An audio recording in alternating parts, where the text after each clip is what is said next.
زندگی کے اندر وقت گزارنے کے لیے انسان کو کھانے کی، سونے کی، سانس کی بڑی اشد ضرورت ہوتی ہے۔ 24 گھنٹے مسلسل اس بندے کو آپ سونے نہیں دیں گے، وہ اپنی ٹانگوں پہ کھڑا نہیں رہ سکتا۔ اگر مسلسل اتنا ٹائم بغیر کھانا کھائے بھی کسی کو گزارنا پڑے تو انسانی طبیعت کا تقاضا ہوتا ہے کہ نکاہت محسوس کرتا ہے انسان، اس کے لیے روزمرہ کے کام مشکل ہو جاتے ہیں۔ میری طرف دیکھیں جی، ویڈیو بن رہی ہے نا، 2 4 لوگ بنا رہے ہیں تو انشاءاللہ مل جائے گی آپ حضرات کو۔ ویسے بھی اس کا ثواب تو کوئی نہیں نا، مطلب فوٹو ہی بنائیں گے، اور بھی غم ہے زمانے میں محبت کے سوا۔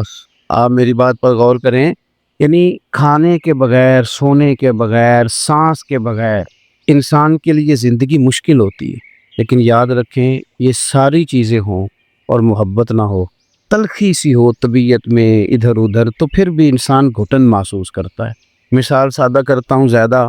آپ کسی جگہ پہ ملازم ہیں، آپ کی جاب بڑی اچھی ہے، سیلری پیکج بھی بڑا اچھا ہے، الاؤنسز بھی ہیں، اور آنا جانا بھی آپ کے لیے کوئی دشوار نہیں، لیکن وہ جو عملہ ہے نا جہاں آپ کام کاج کرتے ہیں، ان کے ساتھ آپ کے تعلقات ٹھیک نہیں، تلخی سی ہو گئی ہے، گروپ بن گئے ہیں، لڑائیاں ہوتی ہیں، تو ساری سہولیات کے باوجود بھی انسان کا دفتر جانے کو دل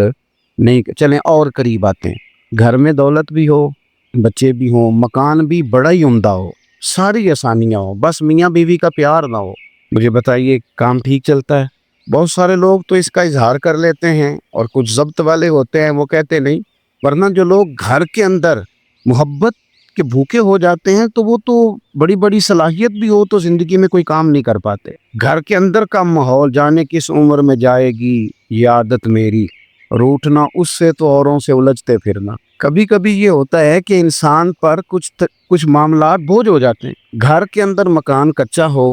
آمدن تھوڑی ہو، لیکن گھر میں بسنے والے ایک دوسرے سے پیار کرتے ہوں، تو محسوس کرتا ہے انسان کے زندگی کے بہت سارے دن ہیں جو یوں گزرے کہ جیسے دل کرتا تھا کہ یہ دن لمبے ہو جاتے، یہ راتیں لمبی ہو جاتی۔ ہماری زندگی میں محبت کی بڑی ہی ضرورت ہے، پیار کی بڑی ہی ضرورت ہے۔ قرآن مجید، احادیث مبارکہ، آثار، ہمارے اسلاف کی زندگیاں اگر آپ پڑھیں، اور پڑھنے کے بعد دین اسلام کا اگر کوئی اور نام آپ بیان کرنا چاہیں تو اسے دین محبت کہا جا سکتا ہے۔ والذین آمنوا اشد حبا للہ، جو لوگ ایمان لائے وہ رب سے بھی شدید ہی محبت کرتے ہیں۔ یہ جو لوگ ساری رات نماز پڑھ لیتے تھے نا، یہاں تو کچھ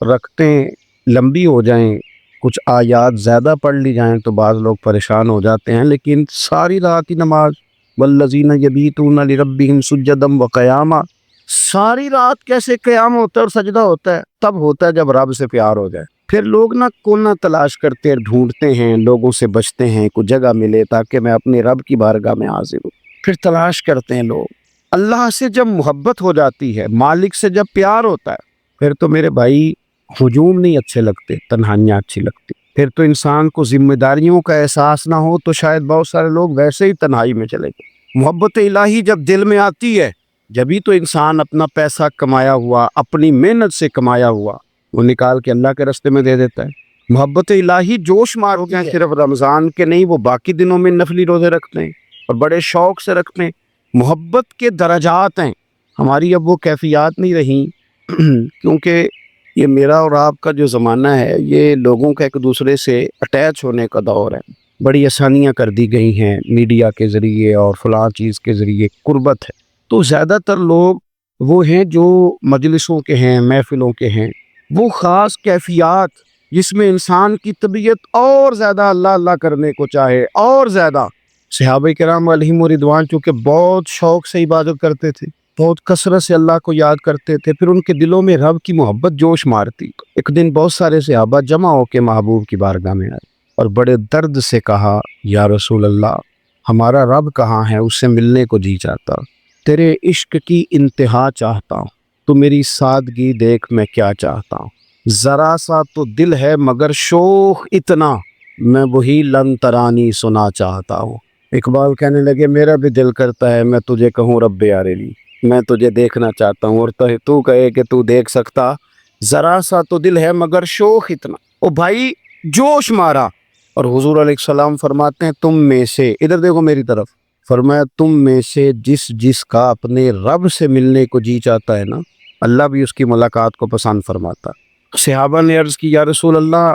زمانہ بیت گیا سجدے کرتے، تسبیح پڑھتے، عبادت کرتے، اب دل کرتا ہے وہ کبھی ملے، کبھی یہ حقیقت منتظر نظر آ نہ لباس مجاز میں، لاکھوں سجدے تڑپ رہے ہیں میری جبین نیاز میں، وہ کبھی ملے دل کرتا ہے۔ تو صحابہ وہی موجود تھے، اللہ نے قرآن مجید نازل کر دی، کہا وَإِذَا سَأَلَكَ عِبَادِي أَنِّي فَإِنِّي قَرِيبٌ، محبوب جب آپ کے بندے آپ کے پاس آ کے میرے بارے میں پوچھیں تو ان سے فرما دیں میں ان کے قریب ہی ہوں، دعا مانگیں گے میں قبول کروں گا۔ تو اللہ سے پیار، اللہ سے محبت، اور پھر اس محبت کا لازمی نتیجہ اور اس محبت کا مظہر رسول کائنات سے محبت، اور عملی محبت نبی پاک سے، عملی، صرف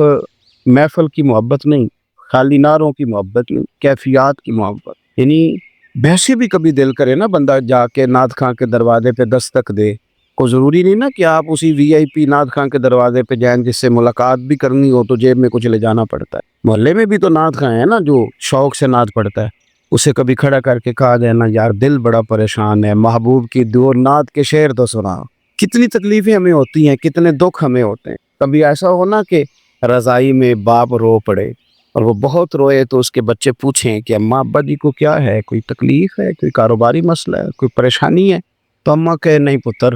کچھ بھی نہیں، تمہارے باپ کو محبوب کا مدینہ یاد ہے، پیسے جیب میں رکھیں اللہ آپ کو خوش ہے۔ بات تو سنیں نا، یہ زیادہ مہنگا کام ہے جو میں کروں، وہاں میری بات پر توجہ کریں، دو چار باتیں عرض کرنی ہیں، اس پر آپ غور فرمائیں، اللہ تعالیٰ آپ کو جزائے خیر عطا فرمائے۔ حضرت عائشہ صدیقہ رضی اللہ تعالیٰ عنہ فرماتی ہیں کہ مجھے پہلے نہیں پتا تھا کہ محبت میں بھی رونا آتا ہے، میں تو سمجھتی تھی، یہ بھی ان کی عاجزی ہے، فرماتی میں تو سمجھتی تھی کہ کوئی غم ہو، کوئی دکھ ہو، کوئی بیماری ہو تو لوگ روتے ہیں، مجھے نہیں پتا تھا۔ فرماتی ہیں پھر ہجرت کی رات، چونکہ سیدنا صدیق اکبر رضی اللہ تعالیٰ عنہ تو کئی دنوں سے انتظار میں تھے کہ محبوب تشریف لائیں، فرماتی ہیں ہجرت کی رات جب قریب محبوب علیہ السلام ہمارے گھر آئے، طے تو پہلے ہی تھا کہ حضرت صدیق اکبر ساتھ جائیں گے، لیکن جب ہجرت کی رات محبوب آئے اور آتے ہی محبوب کریم نے فرمایا ابو بکر تیار ہو جائیں، آپ کو میرے ساتھ جانا ہے، تو فرماتی ہیں حضرت صدیق اکبر کی آنکھوں میں آنسو آئے، یعنی تیاری تو پہلے تھی، سامان تو تیار تھا، جب وہ روئے نا عاشق دا کام ہی رونا تونا، تے بنا رویو نہیں منظوری، اے عاشق سدا ہی روندا رہندا ہے پاویں وصل ہووے تے پاواں دوری، کہتی رو پڑے، اور جب روئے تو اس دن مجھے سمجھ آئی کہ صرف دکھوں میں نہیں رویا جاتا، محبت میں بھی رویا جاتا ہے۔ جب عملی کیفیات ہمارے ہاں نا، ہمارے جو تقریر ہوتی ہے نا، گفتگو جو ہوتی ہے وہ ایک بہترین اثر رکھتی ہے، جب کسی عالم کی ہم بات سنتے ہیں تو ہمارے علم میں اضافہ ہوتا ہے، جب ہم کسی عالم سے بات سنتے ہیں تو ہمارے عمل میں ترقی ہوتی ہے، جہالتوں کا خاتمہ ہوتا ہے، عقائد مضبوط ہوتے ہیں، لیکن جو کیفیات ہے نا ہماری کیفیات وہ عمل سے تبدیل ہوتی ہے، اس بات پر جب ہم عمل کرتے ہیں نا، میری جو جماعت ہے نا، ہم جو لوگ ہیں، ایک زمانے تک لوگ ہمیں کہا کرتے تھے یہ درود و سلام والے لوگ، لیکن اب کہاں وہ حال ہے، کہاں تسبیح ہے ہمارے ہاتھ میں، ادھر گئے وہ لوگ جو ایک ایک دن میں 10,000 بار درود پاک پڑھتے۔ وہ بزرگوں سے پوچھتے تھے کہ درود شریف کا کوئی ایسا سیغہ بتائیں کہ میں جلدی حضور کی بارگاہ تک پہنچوں۔ اب وہی معاملہ ہو گیا، فوٹو کھینچو، نعرہ لگاؤ اور جناب مطلب کچھ ڈسکس کرو، کچھ باتیں، آپ کیفیت سے رہ جائیں گے، سوچ سے رہ جائیں گے، ہر چیز کو بحث میں لے آئیں گے تو اصل کام رہ جائے گا۔ ذائقے کے ساتھ محبوب سے محبت کی جائے، ہمارے خلیفہ اعلیٰ حضرت سید ابو البرکات شاہ صاحب، مفتی اعظم پاکستان بھی کہا جاتا ہے، علماء زیادہ جانتے ہیں، حزب اللہ ناؤ والے لوگ، اس میں نا محبوب کے معجزات ہیں، فضائل ہیں، خصائص ہیں، شمائل ہیں، حضور کی عظمت ہیں۔ سید صاحب جب بڑے علیل ہو گئے نا، کمزور ہو گئے، ساری زندگی پڑھایا، ساری زندگی انہوں نے اسباق پڑھائے، جب زیادہ علیل ہو گئے اور کچھ سماعت اور بصارت پر بھی ظاہری ان پر اثر ہوا، تو پتہ کیا فرماتے تھے، مدارج النبوت لاؤ اور مجھے حضور کی شانیں اس میں سے سناؤ۔ کیوں؟ کہتے تھے میری طبیعت ٹھیک نہیں ہے، تو تم مجھے حضور کی عظمتیں سناؤ گے تو میرا دل باغ باغ ہو جائے گا، میری طبیعت خوش ہو جائے گی۔ وہ اس میں سے باب نکالو حضور کی تعریف کے، اس میں ضروری نہیں ہے کہ کوئی بڑی لچھے دار بات ہی ہو، کوئی نیا نقطہ ہی ہو، نہیں، کوئی بات بار بار بھی سنی جائے، لیکن محبوب کی عظمت کی بات ہے نا، اس کے لیے شوق ہو، اس کے لیے ذوق ہو، اس کے لیے توانائی ہو، اس کے لیے درد ہو، حضور سے محبت، پھر یہ جب یہ محبتیں ہم کریں گے تو ہمارا لہجہ محبت والا ہو جائے گا۔ ہمارے یہاں لوگوں کے نا لہجے بڑے سخت ہو گئے، تلخ تلخ باتیں، اور ڈاڈی ڈاڈی گفتگو، اور جناب یہ 10 منٹ اشارے پہ کھڑا ہونا پڑا تو پریشان، شکوے ہی شکوے، مطلب کسی مجلس میں بیٹھ جائیں تو محسوس ہوتا ہے خیر والی بات ہی کوئی نہیں،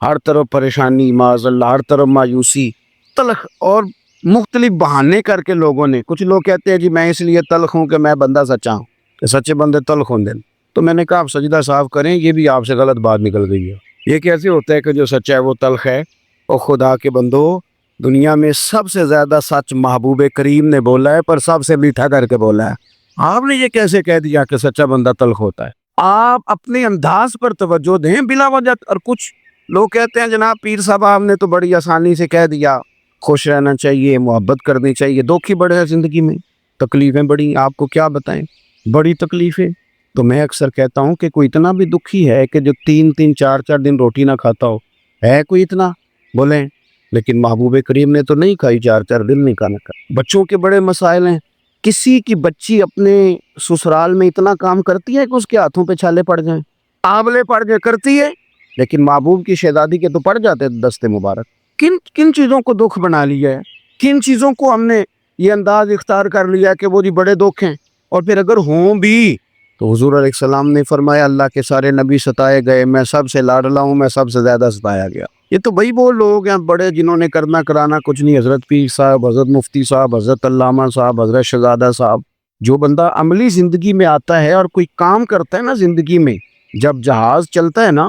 تیز، تو سامنے سے اتنی تیز ہوا بھی پڑتی ہے۔ جو جتنا زیادہ خدمات کرتا ہے اتنی زیادہ مشکلات میں بھی آتا ہے۔ ایسے کیسے ہو سکتا ہے کہ آپ اڑیں بھی اور آپ کو ہوا کے تپیڑوں کا مقابلہ نہ کرنا پڑے؟ وہ تو جو سکھی بیٹھے ہیں نا اندر چپ کر کے، سارا دن بیچارے گفتگو کر رہے ہیں، ان کی ٹوپی کوئی پکڑتا ہے، یہ بیچارے کیسے انقلاب لائیں؟ وہ تو کوئی 4 دن مشقت کی ہو تو تب سمجھ آتی ہے کہ بھائی کام کیسے کرنا ہے۔ آپ غور کریں میں کیا عرض کر رہا ہوں۔ خدا کے بندو، حضور علیہ السلام فرماتے ہیں سب سے زیادہ مجھے ستایا گیا، اور آپ سیرت مبارکہ کو پڑھیں آپ کو پتہ چلے گا، اعلان نبوت سے پہلے بھی ابھی سرکار کی ولادت مبارکہ نہیں ہوئی کہ والد گرامی کا سایہ سر سے اٹھ گیا، بڑی چھوٹی عمر میں والدہ دادا سب لوگ چلے گئے، اور پھر اعلان نبوت کے بعد جو حال ہوا، یہ بڑا عجیب معاملہ نا، کہ کل تک آپ کسی کو آنکھوں کا تارا کہیں، صادق اور امین کہیں، اور جب آپ کے مفادات پہ چوٹ لگے، جب آپ سے کہا جائے کہ دین بھی قبول کرو، تو جس کو صادق اور امین کہیں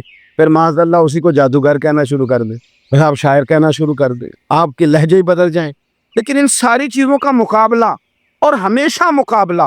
اور پوری توانائی کے ساتھ، دلیری کے ساتھ، ان کو یہ کیا بات ہوئی کہ 2 کھانا اور جناب رو رو کے برا حال کر لینا، پورا اس کا مقابلہ۔ اور پھر مکہ شریف میں صرف کافر تھے، مدینے میں منافق بھی تھے، ان کے ساتھ بھی مقابلہ، اور پھر ساری آزمائشیں اپنی جگہ پہ۔ پہلے انہوں نے مکے میں بڑی تکلیف دی، سرکار مدینہ طیبہ تشریف لے گئے تو کبھی وہ بدر میں تلواریں لے کے آ گئے، کبھی احد میں آ گئے، کبھی خندق میں آ گئے، کبھی کوئی مسئلہ کبھی کوئی مسئلہ، ہر وقت کے مسائل۔ لیکن حضرت حارث بن عبداللہ رضی اللہ تعالیٰ عنہ فرماتے ہیں دکھ اپنی جگہ، پر میں نے اتنا مسکراتے کسی کو نہیں دیکھا جتنا مدینے والے محبوب مسکرایا کرتے ہو۔ اور فاضل بریلوی رحمۃ اللہ علیہ کا جو سلام ہے نا، یہ سارا سیرت ہے، یہ ساری سیرت ہے حضور کی۔ کیا فرماتے ہیں؟ جس کی تسکین سے روتے ہوئے ہنس پڑے۔ ادھر دیکھو، جس کی تسکین سے، یعنی ایک بندہ رو رہا ہے، حضور ہلکا سا مسکرائیں، ہلکا سا تو ہنس پڑا ہے۔ اب لازمی سوال پیدا ہوتا تھا کہ پھر اس ہلکی سی تسکین کے لیے تو انتظار کرنا پڑتا ہوگا، تو اگلے شعر میں جواب دیتے ہیں اس کا، کہتے ہیں جس کی تسکین سے روتے ہوئے ہنس پڑے، اس تبسم کی عادت پہ لاکھوں سلام۔ انتظار نہیں کرنا پڑتا، یہ تبسم تو محبوب کی عادت کریمہ ہے، یہ تو حضور کی عادت مبارکہ ہے۔ تو اپنی زندگی میں تھوڑا سا انداز محبت والا بنائیں، لہجوں پہ تھوڑی توجہ کریں۔ ہمارے ہاں نا جوان بھی کہتا ہے کہ میں جوان ہوں تو مطلب میرے سے تو غلط بات برداشت ہوتی نہیں، تو بھائی صحیح کو تو برداشت کرنا بھی نہیں پڑتا، صحیح کا بھی کچھ برداشت کرنا ہوتا ہے، غلط ہی تو برداشت کر ہم تک کروں، تو بھائی آپ نے بھی کرنا ہے، اس لیے کہ آپ بڑے ہیں تو آپ کا دل بھی بڑا ہے۔ تھوڑا سا اگر یعنی میں نے شروع میں کہا کہ کام تلخ ہو کے، ناراض ہو کے، پریشان ہو کے بھی ہو ہی جائے گا، اور محبت سے بھی ہو ہی جائے گا، پیار سے بھی۔ یہ ہمارے ساتھ بچے سفر کرتے ہیں گاڑی میں، تو جو بندے پکے مسافر ہیں نا میری طرح کے، ان کو سفر بھی بڑا کچھ سکھاتا ہے۔ تو کئی دفعہ کو بندہ غلط کراس کر جاتا ہے گاڑی کو، اوورٹیک بھی کر گیا، اور جاتی دفعہ نا طنز بھی کر گیا، کہنا سیکھ لو چلانی، کسی کو سیکھ لو۔ اب وہ ڈرائیور صاحب کا موڈ خراب ہو جاتا ہے، بھائی ایک تو بندے نے غلطی کی اور پیر صاحب بار بار مجھے کہہ رہے ہیں کہ تو چھڈ یار انہوں کرن دے، تو چھڈ، یہ مجھے کہہ رہے ہیں بگانی بھی نہیں، بس ادھر 100 پہ ہی رہنے دے، وہ موڈ خراب ہو جاتا ہے۔ تو میں پھر اس کو کہتا ہوں، گاڑی رکوائی میں نے کہا پتر اس تو جو کرنا سی وہ کر گیا، تیساں تے سفر کرنا ہے کہ نہیں، تو چھڈ پرا انہوں بھول جا، اب ہنس مسکرا تاکہ سفر صحیح گزرے، خیر والا گزرے۔ مطلب زندگی میں اگر کسی وقت کو بندہ تلخی پیدا کرنے کی کوشش بھی کرے تو شرارت کرنے والا بندہ خطرناک نہیں ہوتا، جو اس کی شرارت قبول کر لے، سازش کا شکار ہو جائے، وہ خطرناک ہوتا ہے۔ یہ فراڈیا کیا کرتا ہے بھلا؟ لوگ کہتے ہیں نا فلانا فراڈ کر گیا ہے، وہ فراڈ نہیں کرتا، کیونکہ ہم کسی کے کھاتے میں ڈالنا چاہتے ہیں نا۔ فراڈیا بھلا کیا کرتا ہے؟ بندے کے اندر ایک لالچ ہوتا ہے، وہ فراڈیا یہ کرتا ہے کہ اس لالچ کو جگاتا ہے، وہ کہتا ہے میرے کو لے لے تے پھر تیری نے جنہوں نے مہنگی کر کے تے انج کر کے میں بکا، وہ فراڈ کرتا ہے تب جب ہمارا اندر کا لالچ ہے، لیکن ہم اس کو فراڈیا کہتے رہتے ہیں، یہ نہیں کہتے کہ میرا بھی تھوڑا دل آ گیا سی کہ اگر اس طرح ہو جائے نا راتوں رات کوئی سلسلہ بن جائے امیر ہونے کا تو میں ہو جاؤں۔ تو اپنے لہجوں کو، اپنے انداز کو تھوڑا پیار والا بنائیں۔ دیکھو کچھ لوگ تو ایسے ہیں جن سے ہم نے کبھی کبھار ملنا ہے، کبھی کبھی ملاقات ہوگی تو ٹھیک ہے، میٹھا بول لیا۔ کچھ لوگ مسلسل ہمارے ساتھ ہیں، ماں ہے، باپ ہے، بیوی ہے، بچے ہیں، جب ہمارے لہجے ٹھیک نہیں نہ ہوتے، پیار والے نہیں ہوتے، تو یہ جو ہمارے بالکل قریب رہنے والے لوگ ہیں یہ بڑی آزمائش میں ہوتے ہیں۔ میں نے بڑے بڑے سمجھدار لوگ دیکھے، پنچایت والے، لیکن وہ جی انہوں نے مزاج بنا لیا ہے کہ میں بہت بڑا آدمی ہوں تو لہذا مجھے غصہ کرنا چاہیے، میرا بنتا ہے کہ لوگوں نے کہا نا حضرت بڑے جلال والے ہیں تو حضرت سچی مچی جلال والے بن گئے۔ وہ ہمارے نفسیات کے لوگ یہ کہتے ہیں کہ اگر آپ کا بچہ ضدی ہے نا، آپ کو پتہ چل گیا ضدی ہے، تو روز اس کے سامنے کہنا نہیں تو بڑا ضدی ہے۔ اور مائیں کہتی ہے نا پہلے بچے نہیں سا نینج دے تو بڑا ستا ہے، اس کو آپ روز ضدی کہیں گے ذہن بن جائے گا میں واقعی ضدی ہوں، پکا ہو جائے گا اس بات میں۔ ہمارے ہاں یہ ہوتا ہے کہ بعض بندے پکے ہو گئے کہ میں ہوں ہی تلخ، بڑی تکلیف۔ یعنی ماں بھی اگر کھل کے بیٹے کو کام نہ بتائے تو پھر کس کو بتائے گا؟ بڑی تکلیف میں اس بندے کا باپ جس کا رویہ سخت ہے، کدھر جائے وہ؟ بڑی تکلیف میں وہ عورت آ جاتی ہے جس کا خامد ہر وقت اپنی زبان سے غلط بات کرتا ہے، گالی دیتا ہے ماں سے، کدھر جائے گی وہ خاتون؟ اور جس عورت کی زبان تیز ہے، تکلیف دیتی ہے، وہ بڑی تکلیف میں آ جاتا ہے وہ سارا گھر اور وہ اس کا شوہر اور سارے معاملات۔ ایک مدرسے کا بچہ تھوڑے دن پہلے میرے پاس آیا اور آتے ہی وہ زور زور سے رونے لگ گیا، زور زور سے۔ تو میں نے کہا کسی استاد نے مارا ہے یا کوئی ایسا معاملہ ہو گیا، کسی بچے نے تنگ کیا؟ فٹافٹ میں اٹھا، میں کہا پتر تو فکر نہ کر، بس مسئلہ کی اتنا زیادہ نڈال تو ہو گیا۔ تو وہ کہنے لگا پیر صاحب کرو فون آیا ہے، میری امی تے ابو پھر پہ لڑ دے، اتنا سخت لڑتے ہیں، میرا والد مارتا ہے میری ماں کو اور پھر ہم بہن بھائی چار پانچوں کے نیچے چھپتے ہیں، ہمیں ڈر آتا ہے۔ تو بڑی تکلیف ہے، آپ کوئی دعا کر دیں۔ میں جب گھر سے آیا تھا تب بھی میری اماں نے کہا تھا ان سے دعا کرانا، اس بچے کا نا وجود یہاں اسے خبر ملی ہمارے ہاں، یہاں اس کا وجود کانپ رہا تھا۔ کس نے تکلیف دی ہے اسے؟ کس نے ستایا اسے؟ ماں اور باپ نے؟ کس نے اذیت دی؟ صرف اس لیے کہ تمہارے لہجوں میں پیار نہیں تھا؟ یہ بھی نہیں دیکھا کہ بچے ہیں ان کی طبیعتوں پہ کیا وہ کانپ رہا تھا؟ اب پتہ نہیں ہمارے گھر میں کیا ہو گیا ہوگا۔ میں نے اسے بھی تسلی دی اور اس کے والد کو بھی فون کیا اور استاد صاحب سے بھی کہا کہ آج شام کو اس پر کوئی سختی نہ کرنا اگر یہ سبق نہ سنا سکا، اس لیے کہ ذہن ہی گہرا اگر ہے بیچارے کا۔ لیکن وہ خامد صاحب کہتے ہیں کہ اس کی طاقت کیسے ہوئی میرے ساتھ بات کرنے کی؟ خاتون ہو کے میرے خلاف بات کرتی ہے اور مجھے پتہ نہیں، میں جج صاحب ہوتا ہوں، وکیل صاحب ہوتا ہوں، علامہ صاحب ہوتا ہوں، پیر صاحب ہوتا ہوں، سیٹھ صاحب ہوتا ہوں، میرے سامنے بات کر دی۔ تو وہ کہتی ہے کہ تو اگر بڑا با کمال ہے تو میرا ابا بھی بڑا رئیس اعظم ہے۔ اپنی زندگی میں پیار کا لہجہ اختیار کریں۔ یہ بہو ہوتی ہے نا گھر میں تو شوگر کا مریض ہے، سسر اور ساس، تو اس نے پوچھا ہے 11 بجے روٹی کا، تو اس نے کہا نہیں پتر پوکھ نہیں، تو 2 بجے 1:30 بجے 1 بجے پھر کہو بیٹے کھانا، وہ کہتی ہے ابا جی میں اور بھی کام کرنے ہوندے نے، تسی ہن میرا مطلب پھر روٹی مانگ لی، کدھر جاؤں گی میں؟ لے آئی ہے وہ کھانا، کوئی گالی نہیں دی لیکن زور سے دروازہ بند کیا ہے، تلخ لہجہ ہے، آئی ہے تو پریشان آئی ہے، کہنا جی۔ تو بوڑھے تو بیچارے رات کو رو ہی پڑتے ہیں، کہتے ہیں جناب دیکھو کتنی اچھا۔ اگر پوچھ لیا جائے نا کہ آپ نے ان کے ساتھ یہ کیا سلوک کیا ہے تو وہ خاتون خانہ کہتی ہے ابا جی نے پوچھو میں آکھیا کی ہے، تو آکھیا تو انہیں واقعی کچھ نہیں، گالی تو دیتی نہیں، لیکن وہ لہجے کا جو انداز ہوتا ہے نا، یعنی بات بھی ٹھیک ہو اور بات کرنے کا انداز بھی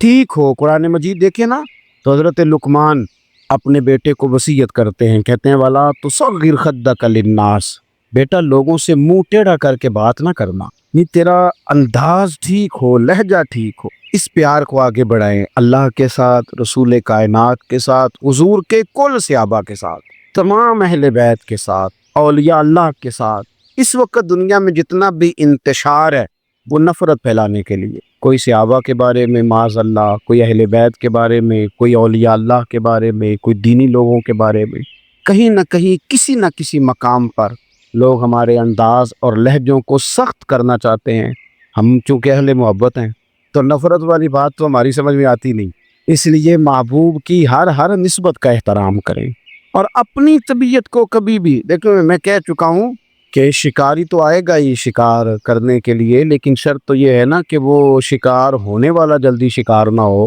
اسے بھی کوئی استقامت حاصل ہو، اپنی زندگی میں الجھاؤ نہ پیدا، زیادہ سے زیادہ مثبت سوچ، زیادہ سے زیادہ بڑا دل، اچھا حوصلہ، جلدی پریشان نہ ہو، جلدی تلخیوں میں نہ آئیں۔ اللہ تعالیٰ دعا کرنے والے بندے پر راضی ہوتا ہے، بہت کثرت سے دعا۔ آپ یہ دیکھیے کہ ہمارے ہاں مختصر سی دعائیں ہوتی ہیں، آپ یعنی مختصر سی دعا، حالانکہ کثرت سے دعا مانگنے کا حکم ہے، اختصار کے ساتھ دعا ہوتی۔ اتنی لمبی محفل تو بہت سارے نقطے بیان ہو رہے ہوتے ہیں تو لوگ سن رہے ہوتے ہیں، لیکن جب کچھ لینے کا ٹائم آتا ہے نا اور اس سے مانگنے کا وقت آتا ہے تو اس وقت کہتے ہیں ذرا آپ جی مولانا آپ آ جائیں، اچھا آپ نہیں چلیں آپ آ جائیں، آپ نہیں چلیں آپ آ جائیں جی 2 منٹ دعا کر دیں۔ بھئی دعا کو آپ نے اتنا ہلکا جان لیا ہے، آپ دعا کی اہمیت کو سمجھے۔ بدر کے دن جب کفار آئے تھے نا، ان کا یہ طریقہ تھا کہ وہ ایک اونٹ ذبح کرتے، گوشت بھوننا شروع کرتے، معاذ اللہ شراب کباب منگاتے،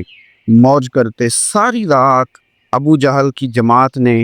اونٹ کا گوشت کھا کھا کے اور شراب پی کے گزاری۔ وہ ادھر شرابیں پی رہے تھے، 1000 کا لشکر لے کے آئے تو ان کا خیال تھا کہ بڑی ہمارے پاس طاقت ہے، بڑی تلواریں زر ہیں، یہاں مسلمان 313، 6 زر ہیں اور 8 تلواریں، لیکن جو چیز فتح والی ہے وہ سمجھے، وہ ساری رات شراب پیتے رہے، اور جناب صدیق اکبر فرماتے ہیں میرے نبی ساری رات مصلے پہ بیٹھے رہے، ساری رات حضور نے دعا فرمائی، ساری رات۔ میں اکثر کہتا ہوں کہ اللہ تو ہر وقت ہی اپنے نبی سے راضی ہے، حضور کو رب کو منانے کے لیے جدوجہد نہیں کرنی پڑتی، بلکہ رب تو نبی پاک کی رضا چاہتا ہے، وَلَسَوْفَ يُعْطِيكَ رَبُّكَ فَتَرْضَىٰ۔ لیکن اس کے باوجود حضور نے ہمیں بتانے کے لیے کہا کہ دیکھو میں نے ساری رات اللہ کو منایا ہے، اگر اللہ مان جائے تو پھر 6 زر ہیں اور 8 تلواریں بھی فتح یاب ہو جاتی، اور اگر ہم رب کو نہ منا سکیں تو پھر 56 کے قریب اسلامی ملک اور اس میں ایٹمی قوتیں اور طاقتیں اور پیسہ اور دولت اور اتنا سا اسرائیل اور مسلمانوں کی قبلہ اول پہ وہ قبضہ کر لیتا ہے، اس لیے کہ ہمارا بھروسہ ایٹم بم پہ ہو گیا ہے۔ کاش بھروسہ اس رب کریم پہ ہوتا جو ساری قوتوں کا سرچشمہ ہے۔ نبی پاک صلی اللہ علیہ وسلم دعا مانگتے تھے، حضور مصلی کے ساتھ وابستہ ہوتے تھے، اللہ کے رسول صلی اللہ علیہ وسلم توجہ دلاتے تھے لوگوں کی کہ دعا کے ساتھ اپنی رغبت پیدا کرو۔ یہ جب کوئی بندہ دنیا سے جاتا ہے نا تو بڑی محفل کرنی چاہیے، سارے بندوبست کرنے چاہیے، قرآن خوانیاں کرانی چاہیے، لیکن آپ کو پتہ ہے حضور نے فرمایا کہ قبر میں جو چلا جاتا ہے وہ بھی منتظر رہتا ہے، وہ بھی کسی شے کا انتظار کرتا ہے۔ قبر میں بیٹھا بندہ بھی انتظار کر رہا ہے، ہاں حضور فرماتے ہیں وہ انتظار کرتا ہے۔ یا رسول اللہ کس چیز کا؟ فرمایا وہ تمہاری دعاؤں کا انتظار کرتا ہے۔ اور حضور نے رشتے گنوائے، نبی پاک نے رشتے گنوائے، فرمایا وہ انتظار کرتا ہے کہ میرا بیٹا میرے لیے دعا، وہ وہاں منتظر ہے۔ یعنی بیٹا گھر میں بیٹھ کے کہہ دے یا اللہ تو میرے ابا کو بخش دے، ان لفظوں کا وہ قبر میں انتظار کر رہا ہے، وہ انتظار کرتا ہے میری ماں میرے لیے دعا کرے، میرا باپ کرے، میرا بھائی کرے، میرا بیٹا کرے، میرا دوست کرے، رشتہ دار کرے۔ قبر میں وہ دعاؤں کے منتظر ہیں کہ ان کے لیے دعائیں کی جائیں، اور حضور فرماتے ہیں میری امت قبروں میں جائے گی گناہگار، نکلے گی نیکوکار۔ حضور وہ قبروں میں جا کے کیسے